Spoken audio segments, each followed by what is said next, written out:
بسم اللہ الرحمن الرحیم الصلاۃ والسلام علیکہ یا رسول اللہ وعلی آلہ و اصحابہ یا نبی اللہ۔ محترم ناظرین السلام علیکم۔ عبادتوں کی تکلیف جاتی رہی، مزے لوٹنے کے دن آ گئے، جو چاہو مانگو پاؤ گے، آئیے طوبہ درخت اور جنت کی سیر کریں۔ حضرت وہاب رحمۃ اللہ علیہ کہتے ہیں کہ جنت میں ایک درخت ہے جس کا نام طوبہ ہے، جس کے سائے تلے سوار 100 سال تک چلتا رہے لیکن ختم نہ ہوگا۔ اس کی تر و تازگی کھلے ہوئے چمن کی طرح ہے، اس کے پتے بہترین اور عمدہ ہیں، اس کے خوشے عنبرین ہیں، اس کے کنکر یاقوت ہیں، اس کی مٹی کافور ہے، اس کا گارا مشک ہے، اس کی جڑ سے شراب کی، دودھ کی، شہد کی نہریں بہتی ہیں۔ اس کے نیچے جنتیوں کی مجلسیں ہوں گی، یہ بیٹھے ہوئے ہوں گے اور ان کے پاس فرشتے اونٹنیاں لے کے آئیں گے جن کی زنجیریں سونے کی ہوں گی، جن کے چہرے چراغ جیسے چمکتے ہوں گے، بال ریشم جیسے نرم ہوں گے، جن پر یاقوت جیسے پالان ہوں گے، جن پر سونا جڑاؤ ہو رہا ہوگا، جن پر ریشمی جھولے ہوں گی۔ وہ اونٹنیاں ان کے سامنے پیش کریں گے اور کہیں گے یہ سواریاں تمہیں بھجوائی گئی ہیں اور دربار خدا میں تمہارا بلاوا ہے۔ یہ ان پر سوار ہوں گے، وہ پرندوں کی رفتار سے بھی تیز رفتار ہوں گی، جنتی ایک دوسرے سے مل کر چلیں گے، اونٹنیوں کے کان سے کان بھی نہ ملیں گے، پوری فرمانبرداری کے ساتھ چلیں گی۔ راستے میں جو درخت آئیں گے وہ خود بخود ہٹ جائیں گے کہ کسی کو اپنے ساتھی سے الگ نہ ہونا پڑے۔ یوں ہی رحمان اور رحیم خدا کے پاس پہنچیں گے، خدا تعالیٰ اپنے چہرے سے پردے ہٹا دے گا۔ ان کے جواب میں اللہ تعالیٰ رب العزت فرمائے گا، تم پر میری رحمت سابق ہو چکی اور محبت بھی۔ میرے ان بندوں کو مرحبا ہو جو بن دیکھے مجھ سے ڈرتے رہے، میری فرمان برداری کرتے رہے۔ جنتی کہیں گے، باری تعالیٰ نہ تو ہم سے تیری عبادت کا حق ادا ہوا اور نہ تیری پوری قدر ہوئی، ہمیں اجازت دے کہ تیرے سامنے سجدہ کریں۔ اللہ فرمائے گا، یہ محنت کی جگہ نہیں نہ عبادت کی، یہ تو نعمتوں، راحتوں اور مالا مال ہونے کی جگہ ہے۔ عبادتوں کی تکلیف جاتی رہی، مزے لوٹنے کے دن آ گئے، جو چاہو مانگو پاؤ گے، تم میں سے جو شخص جو مانگے اسے دوں گا۔ بس یہ مانگیں گے، کم سے کم سوال والا کہے گا کہ خدایا تو نے دنیا میں جو پیدا کیا تھا جس میں تیرے بندے ہائے وے کر رہے تھے، میں چاہتا ہوں کہ شروع دنیا سے آخر دنیا تک دنیا میں جتنا کچھ تھا مجھے عطا فرما۔ اللہ تعالیٰ فرمائے گا، تو نے کچھ نہ مانگا، اپنے مرتبے سے بہت کم چیز مانگی، اچھا ہم نے دی، میری بخشش اور دین میں کیا کمی ہے؟ پھر فرمائے گا، جس چیزوں کی میرے ان بندوں کے خیالات کی رسائی نہیں وہ انہیں دے دو، چنانچہ دے دی جائیں گی یہاں تک کہ ان کی خواہشیں پوری ہو جائیں گی۔ ان چیزوں میں جو انہیں یہاں ملیں گی، تیز رو گھوڑے ہوں گے، ہر چار پر یاقوتی تخت ہوگا، ہر تخت پر سونے کا ایک ڈیرا ہوگا، ہر ڈیرے پر جنتی فرش ہوگا، جن پر بڑی بڑی آنکھوں والی 2 حوریں ہوں گی جو دولہے پہنے ہوئے ہوں گی، جن میں جنت کے تمام رنگ ہوں گے اور تمام خوشبوئیں۔ ان خیموں کے باہر سے ان کے چہرے ایسے چمکتے ہوں گے گویا وہ باہر بیٹھی ہیں۔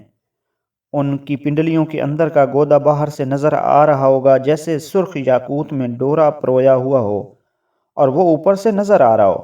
ہر ایک کے دوسرے پر اپنی فضیلت ایسی جانتی ہوگی جیسے فضیلت سورج کی پتھر پر۔ اس طرح جنتی کی نگاہ میں دونوں ایسے ہی ہوں گے اور یہ ان کے پاس جائے گا۔ وہ دونوں ایک دوسرے کو دیکھ کر کہیں گی، واللہ ہمارے تو خیال میں بھی نہ تھا کہ خدا تم جیسا خاوند مجھے دے گا۔ وہ دونوں اسے دیکھ کر کہیں گی، واللہ ہمارے تو خیال میں یہ بھی نہ تھا کہ خدا تم جیسا خاوند ہمیں دے گا۔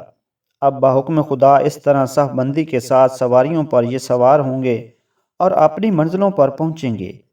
دیکھو تو صحیح خدائے وہاب نے انہیں کیا کیا نعمتیں عطا فرما رکھی ہیں۔ وہاں بلند درجہ لوگوں میں اونچے اونچے بالا خانوں میں جونرے موتی کے بنے ہوئے ہوں گے، جن کے دروازے سونے کے ہوں گے، جن کے تخت یاقوت کے ہوں گے، جن کے فرش نرم اور موٹے ریشم کے ہوں گے، جن کے منبر نور کے ہوں گے، جن کی چمک سورج کی چمک سے بالا تر ہوگی۔ اعلیٰ علیین میں ان کے محل ہوں گے، یاقوت کے بنے ہوئے نورانی، جن کے نور سے آنکھوں کی روشنی جاتی رہے، لیکن خدا تعالیٰ ان کی آنکھیں ایسی نہ کرے گا۔ جو محلات یا قوت سرخ کے ہوں گے ان میں سبز ریشمی فرش ہوں گے، جو زرد یا یاقوت کے ہوں گے ان کے فرش سرخ مخمل میں ہوں گے، جو زمرد اور سونے کے جڑاؤ کے ہوں گے، ان تختوں کے پائے جواہر کے ہوں گے، ان پر چھتیں لاؤ لاؤ کی ہوں گی، ان کے برج مرجان کے ہوں گے، ان کے پہنچنے سے پہلے خدائی تحفے وہاں پہنچ چکے ہوں گے۔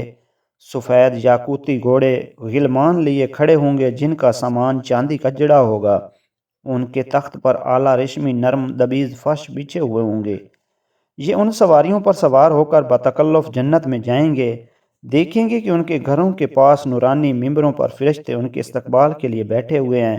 وہ ان کا شاندار استقبال کریں گے، مبارکباد دیں گے، مصافحہ کریں گے، پھر یہ اپنے گھروں میں داخل ہوں گے۔ انعامات خدا وہاں موجود پائیں گے۔ اپنے محلات کے پاس 2 جنتیں ہری بھری پائیں گے اور 2 پھلی پھولی جن میں 2 چشمے پوری روانی سے جاری ہوں گے، اور ہر قسم کے جوڑدار میوے ہوں گے، اور خیموں میں پاک دامن بھولی بھالی پردہ نشین حوریں ہوں گے۔ جب یہ ہیں پہنچ کر راحت و آرام ہوں گے، اس وقت اللہ تعالیٰ فرمائے گا، میرے پیارے بندو، تم نے میرے وعدے سچے پائے، کیا تم میرے ثوابوں سے خوش ہو گئے؟ وہ کہیں گے، خدایا ہم بہت خوش ہو گئے، بہت ہی رضامند ہیں، دل سے راضی ہیں، کلی کلی کھلی ہوئی ہے، تو بھی ہم سے خوش رہ۔ اللہ تعالیٰ فرمائے گا، اگر میری رضامندی نہ ہوتی تو میں اپنے اس مہمان خانے میں تمہیں کیسے داخل ہونے دیتا، اپنا دیدار کیسے دکھاتا، میرے فرشتے تم سے مصافحہ کیوں کرتے؟ تم خوش رہو، با آرام رہو، تمہیں مبارک ہو، تم پھلو پھولو اور سکھ چین اٹھاؤ، میرے یہ انعامات گھٹنے اور ختم نہیں ہونے والے۔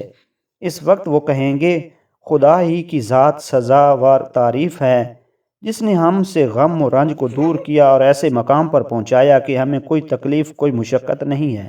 یہ اسی کا فضل ہے، وہ بڑا ہی بخشنے والا اور قدردان ہے۔ اس کے بعد شواہد بھی موجود ہیں، چنانچہ صحیح ان میں ہے کہ اللہ تعالیٰ اس بندے سے جو سب سے اخیر میں جنت میں جائے گا فرمائے گا کہ مانگ، وہ مانگتا جائے گا اور کریم دیتا جائے گا یہاں تک کہ اس کا سوال پورا ہو جائے گا۔ اب اس کے سامنے کوئی خواہش باقی نہیں رہے گی، تو اب اللہ تعالیٰ خود اسے یاد دلائے گا کہ یہ مانگ، یہ مانگ، یہ مانگے گا اور پائے گا۔ پھر اللہ تعالیٰ فرمائے گا، یہ سب میں نے تجھے دیا اور اتنا ہی اور بھی 10 مرتبہ عطا فرمایا۔